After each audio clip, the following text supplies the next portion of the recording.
Sahabat Ruang Diri, saya akan melanjutkan cerita tentang penampakan makhluk halus.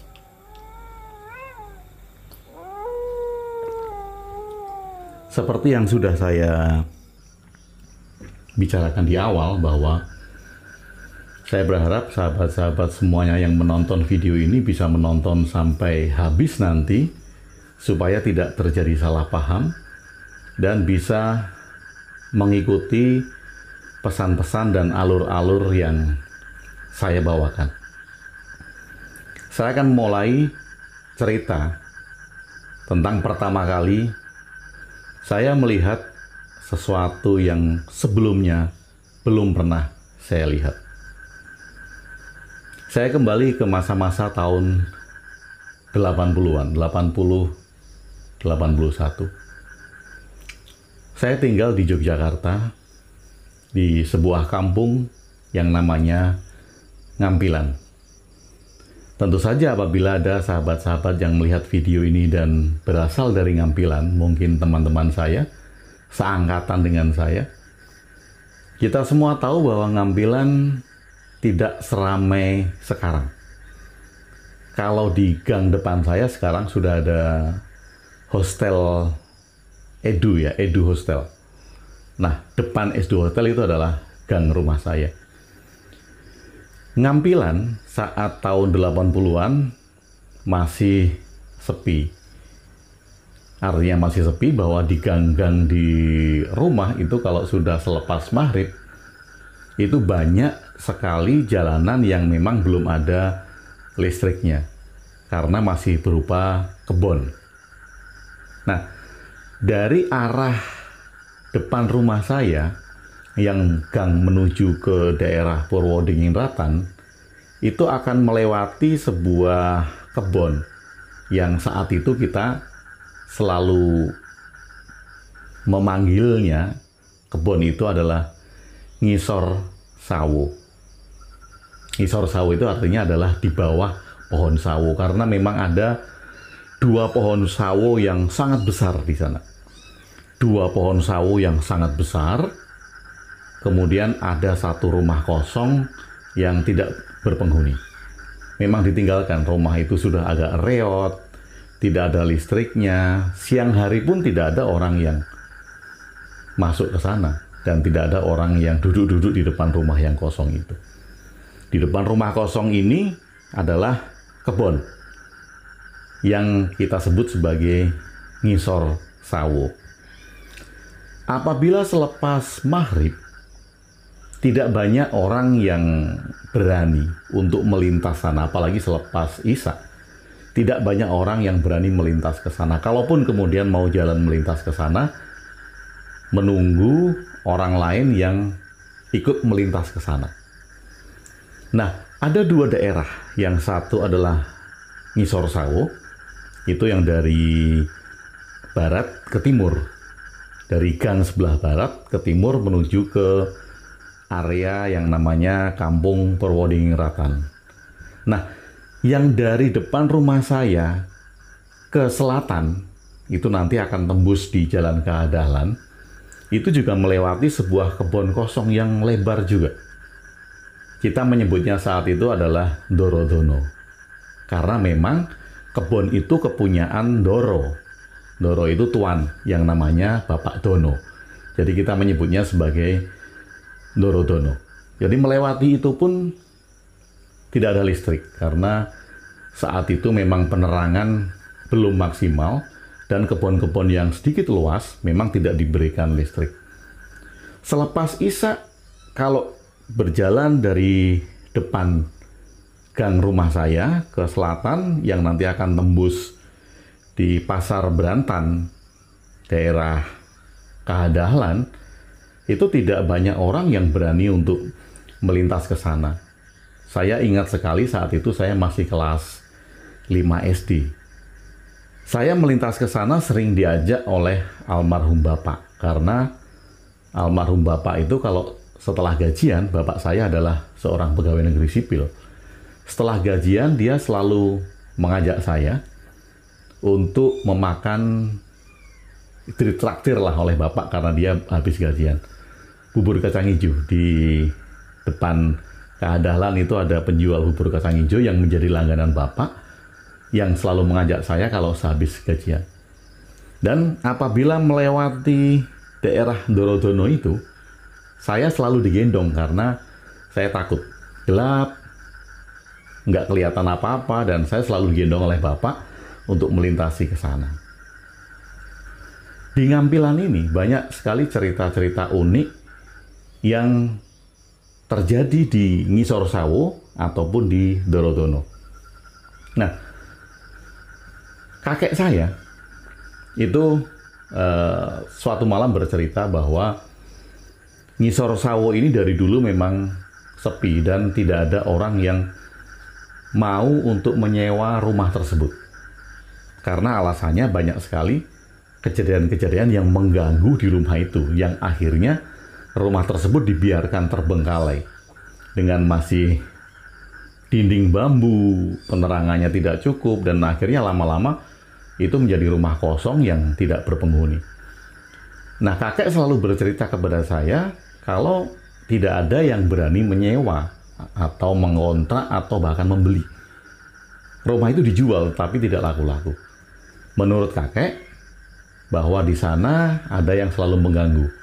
Kalau malam ada yang pernah menyewa, dan saya ingat bahwa ada yang menghuni sempat beberapa bulan tapi kemudian keluar lagi. Nah, menurut ceritanya setiap malam kamar mandi itu selalu berbunyi sendiri. Ada orang yang mandi, ketika ditengok tidak ada orangnya. Kemudian malam-malam di dapur ada suara panci diketok-ketok seperti orang memasak, tapi ketika ditengok tidak ada orangnya. Nah, kejadian ini yang menyebabkan rumah tersebut menjadi kosong, tidak berpenghuni. Suatu malam terjadi keramaian di kampung saya saat itu. Saya ingat sekali, kentong dibunyikan, kemudian kita semuanya itu habis Isya, belum selesai jam 9, mungkin jam setengah 9 atau sebelum jam 9, karena saya masih bangun. Seumur saya saat itu masih kelas 5 SD, saya masih bangun jam segitu. Ramai sekali orang keluar, dan ternyata ada seorang tukang bakso. Jadi di kampung saya ini memang ada tukang bakso yang menjadi langganan ibu, langganan bapak, karena memang saat itu tuh enak. Nah, ini ada tukang bakso baru kali, jadi dia mungkin baru berjualan setelah tukang bakso langganan ini lama tidak jualan, dia menggantikan memegang gerobaknya. Tukang bakso ini teriak-teriak persis di Ngisor Sawo. Orang kampung akhirnya pada keluar dan menuju ke tempat tukang bakso ini. Saya juga ikutan keluar karena bapak juga keluar. Ada apa sih peristiwanya kok rame? Nah, saya hanya mendengarkan saja para orang-orang tua ini bertanya kepada tukang bakso, dan saya masih ingat bahwa tukang bakso itu bilang dia mau melintas, sebetulnya dia mau ke Purwotingingrat, kemudian melintas di depan Ngisor Sawo itu. Karena dia belum lama berjualan di daerah Ngampilan, jadi mungkin dia tidak ngeh itu, tidak memperhatikan kalau memang rumah di Ngisor Sawo itu tidak berpenghuni. Tetapi saat dia melintas, dia bercerita bahwa rumah itu terang. Kemudian ada orang dari dalam yang meminta untuk membeli bakso tersebut. Saya masih ingat sekali bahwa tukang bakso ini bercerita ada 2 orang perempuan, ibu dan anak, yang memanggilnya untuk mampir ke rumah. Jadi dari rumah kosong ini di kebun ini sekitar 10 meter. Jadi dari jalan masuk ke rumah itu 10 meter karena di tengah-tengah itu ada pohon sawo yang sangat besar sekali. Sangat besar sekali. Nah, ada 2 orang yang memanggilnya untuk membeli baksonya. Dia tentu saja mampir dan menghampiri si ibu dan anak ini yang menginginkan bakso. Dia buatin bakso itu. Dia buatin 2, kemudian dikasih ke ibu dan anak itu. Kemudian dibawa masuk ke dalam. Nah, tukang bakso ini menunggu di depan rumah yang sebetulnya kosong, tetapi dia melihatnya terang, ada keluarga. Kemudian dia menunggu, kok lama? Tetapi dia menunggu karena ada pembeli yang sedang membeli bakso itu. Tukang bakso ini menunggu dan tiba-tiba listrik mati. Nah, anggapan tukang bakso bahwa listrik di rumah tersebut mati. Anggapan biasa, oh mati lampu. Tetapi begitu tukang bakso itu menengok ke belakang, dia kaget. Karena yang dia lihat bukan rumah yang tadi. Bukan rumah yang terang benderang yang ada penghuninya. Sekarang dia melihat rumah kosong, reot, dan sepi. Karena kaget, dia berteriak. Karena berteriak itulah makanya kemudian orang-orang kampung keluar, termasuk ayah saya, bapak saya, dan saya mengikuti dari belakang. Banyak sekali cerita di Ngisor Sawo itu. Nah, pada suatu malam, tahun itu saya masih ingat bahwa ada 2 serial TV yang selalu saya tunggu-tunggu. Remington Steele, itu tahun 82-an ya, kalau tidak salah dia mulai dari tahun 82 lah, Remington Steele, Pierce Brosnan. Serial yang selalu saya tunggu, tapi karena dia malam hari, otomatis kadang saya bilang sama ibu yang meminta saya untuk tidur sore bahwa saya menunggu film kesukaan saya. Kadang-kala nggak diperbolehkan, saya harus tidur. Tapi kemudian saya tidur, pura-pura tidur.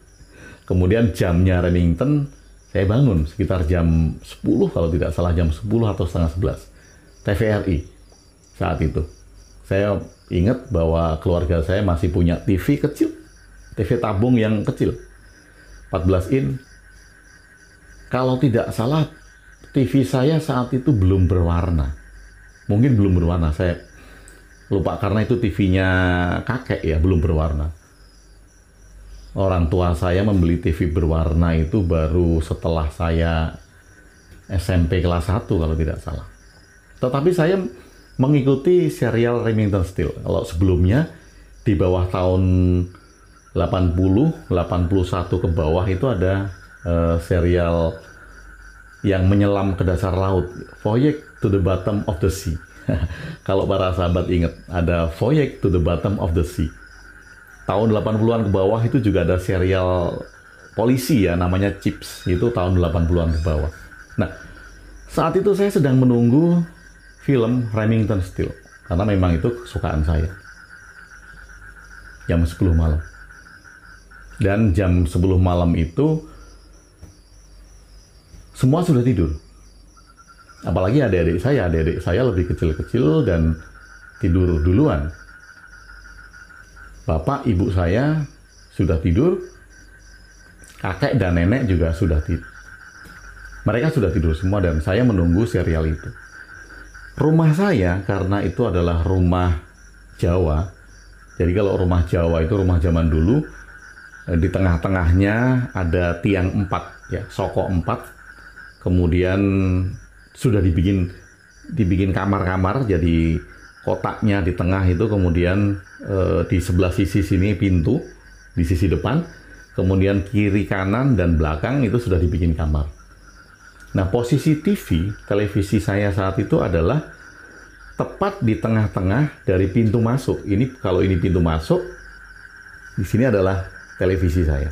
Jadi saya menonton itu di depan pintu masuk, sekitar 5 meter lah dari pintu masuk. Nah, uniknya di rumah saya ini, pintu masuk rumah saya itu kaca. pintu kaca karena kakek saya bekerja di PJKA zaman dulu di kereta api. Jadi pintu-pintunya itu dari pintu kereta api. Pintu kaca. Jadi ada dua lapis. Lapis luar itu pintu kayu, pintu jati kayu, yang kalau pintu jati itu ditutup, otomatis tidak bisa melihat keluar. Tetapi uniknya adalah kakek saya, walaupun tidur sore, dia akan selalu menutup pintu luar yang pintu kayu itu pada jam 12 malam. Walaupun pintu kacanya sudah ditutup. Jadi jam 12 malam pintu kayu itu baru ditutup. Walaupun sudah tidur sore, malam kakek bangun dan menutup pintu itu. Kakek berpesan bahwa pintu itu tidak boleh ditutup sebelum jam 12 malam. Saya tidak tahu kenapa. Nah, pada saat saya menonton Remington Steele, tentu saja pintu kayunya belum tertutup. Itu masih pintu kaca. Di depan TV ada kursi rotan zaman dulu. Kemudian saya duduk di kursi rotan itu dan saya melihat film. Pada saat di tengah-tengah film, ada sesuatu yang nggak enak saya rasakan. Ada apa ya? Sedikit-sedikit saya melihat ke belakang. Melihat pintu kaca. Nggak tahu. Karena ada sesuatu yang tidak mengenakan di belakang saya. Sedikit-sedikit saya menengok ke belakang. Sedikit-sedikit saya menengok ke belakang. Jadi saya tidak konsen melihat film Remington Steele. Kelas 5 SD. Kemudian, sahabat semuanya, di detik-detik saya menengok ke belakang. Ini ada dua pintu ya. Pintunya kalau dibuka, tetapi ini ada kotak-kotak kacanya. Jadi halaman luar itu kelihatan sekali. Kalau pintu kayu luar itu belum ditutup. Pada saat saya menengok ke belakang, pemandangan di pintu itu menjadi berubah. Artinya berubah adalah tiba-tiba saya melihat satu sosok orang, rambutnya panjang, mukanya tidak terlihat, dan memakai pakaian putih panjang. Rambutnya panjang. Di depan ini ada rambut, semuanya rambut. Lengannya tidak terlihat, memakai pakaian putih panjang. Kelas 5 SD yang sebelumnya tidak pernah membayangkan bahwa melihat hal-hal seperti itu. Tentu saja saya takut. Karena saking takutnya, saking kagetnya, saya nggak bisa ngapa-ngapain. Saya hanya melihat, setelah saya menengok, kemudian saya nggak bisa ngapa-ngapain. Melihat satu sosok, rambutnya panjang, dengan pakaian putih, dan tentu saja saya shock. Saya tidak berteriak. Saya tidak mengatakan setan atau hantu, tetapi saya shock.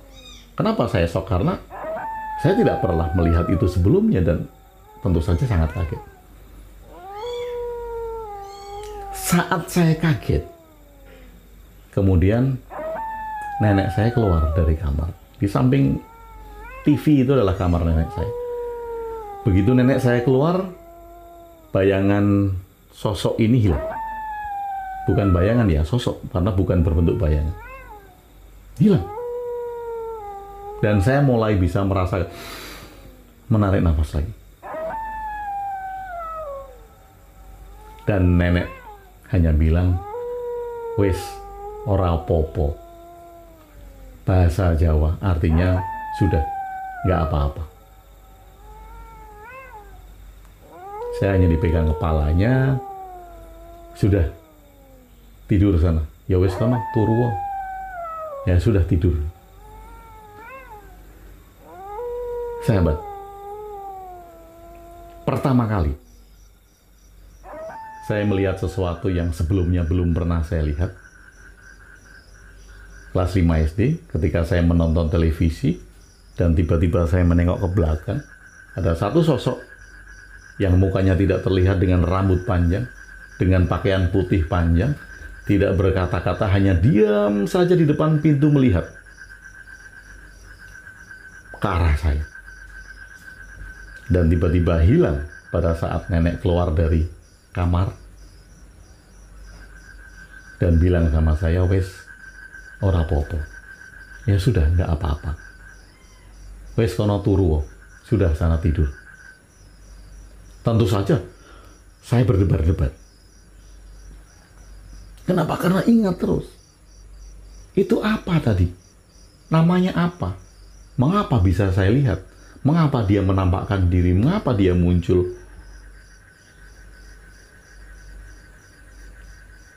Seorang anak SD kelas 5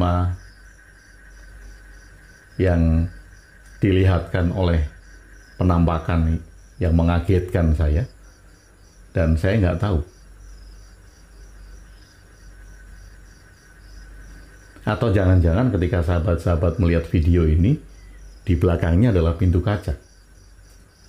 Dan jangan-jangan Anda mengalami pengalaman seperti saya.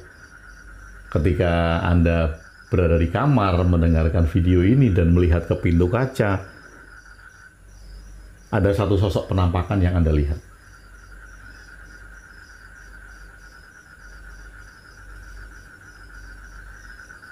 Dalam beberapa hari, saya masih belum bisa mencerna itu. Bahkan nenek seolah-olah tidak mau membicarakannya. Saya takut untuk bertanya kepada orang tua saya. Sehingga saya hanya memendam itu. Dalam beberapa hari memang tidak ada lagi dan saya stop menonton film malam. Jadi semenjak itu saya tidak mengikuti lagi Remington Steele. Dalam beberapa waktu, ketika keberanian saya tumbuh, kemudian saya kembali lagi menonton film. Namun, pada saat saya sudah menonton film, saya tutup dulu pintu kayunya. Jadi pintu kayu itu saya tutup setelah selesai film, karena kakek pasti akan bangun dan menutup pintu itu pada jam 12 malam. Jadi saya tutup dulu pintu kayunya, setelah film selesai saya buka lagi. Kemudian saya tidur. Tetapi pengalaman itu menjadi sebuah pengalaman yang tidak terlupakan. Yang mengawali cerita penampakan di seri video kali ini. Karena saya akan bercerita dari awal sekali. Dari awal, pertama kali saya melihat sesuatu yang belum pernah saya lihat. Pertama kali saya melihat sesuatu yang bikin saya shock. Pertama kali melihat sesuatu yang bikin saya kaget. Di depan pintu yang tiba-tiba muncul satu sosok dengan rambut panjang, dengan pakaian putih dan diam saja, hanya melihat ke arah saya. Hati-hati. Siapa tahu sosok-sosok tersebut muncul di jendela-jendela kaca atau pintu rumah Anda. Tapi sekarang mungkin akan sangat jarang sekali atau bahkan tidak, karena sudah sangat terang di mana-mana. Penerangan ada di jalan, penerangan ada di depan rumah. Kalau zaman dulu, zaman saya, belum banyak lampu neon, karena lampunya masih bolam yang berwarna kuning. Jadi suasananya memang suasana remang-remang. Nah, penampakan itu merupakan penampakan pertama yang saya alami. Ups, bukunya jatuh.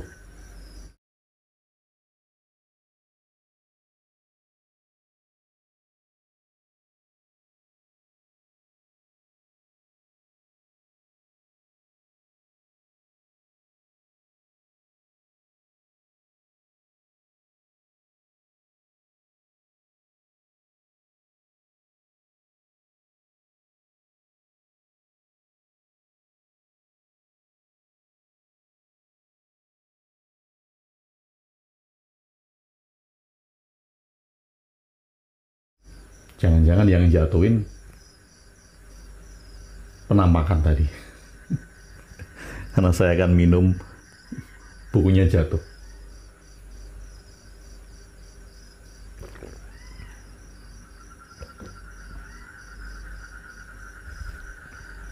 Sahabat, nanti saya akan bercerita lebih banyak tentang hal-hal yang dialami seperti ini. Sekali lagi, kelas 5 SD, ketika saya melihat hal itu, dan saya tidak bisa menerjemahkan karena saya shock, karena saya kaget. Dan saya bertanya-tanya, tetapi hanya dalam hati. Saya tidak berani bercerita kepada orang tua saya. Nenek saya yang tahu, saya yakin tahu, karena dia bilang sama saya, wis ora opo-opo. Ya sudah, nggak apa-apa. Tetapi nenek juga tidak mengajak saya bercerita. Kakeklah yang nanti akan bercerita banyak kepada saya. Apa yang diceritakan kakek? Dan apa yang disarankan kakek kepada saya saat saya kelas 5 SD tersebut? Saya akan bercerita di video selanjutnya. Terima kasih sudah bersama saya di Ruang Diri Agung WB.